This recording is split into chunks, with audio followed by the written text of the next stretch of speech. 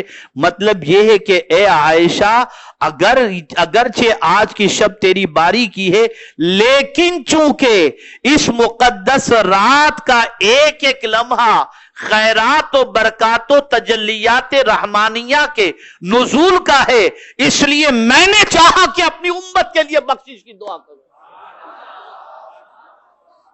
سوچو ہے کوئی اتنا مہربان؟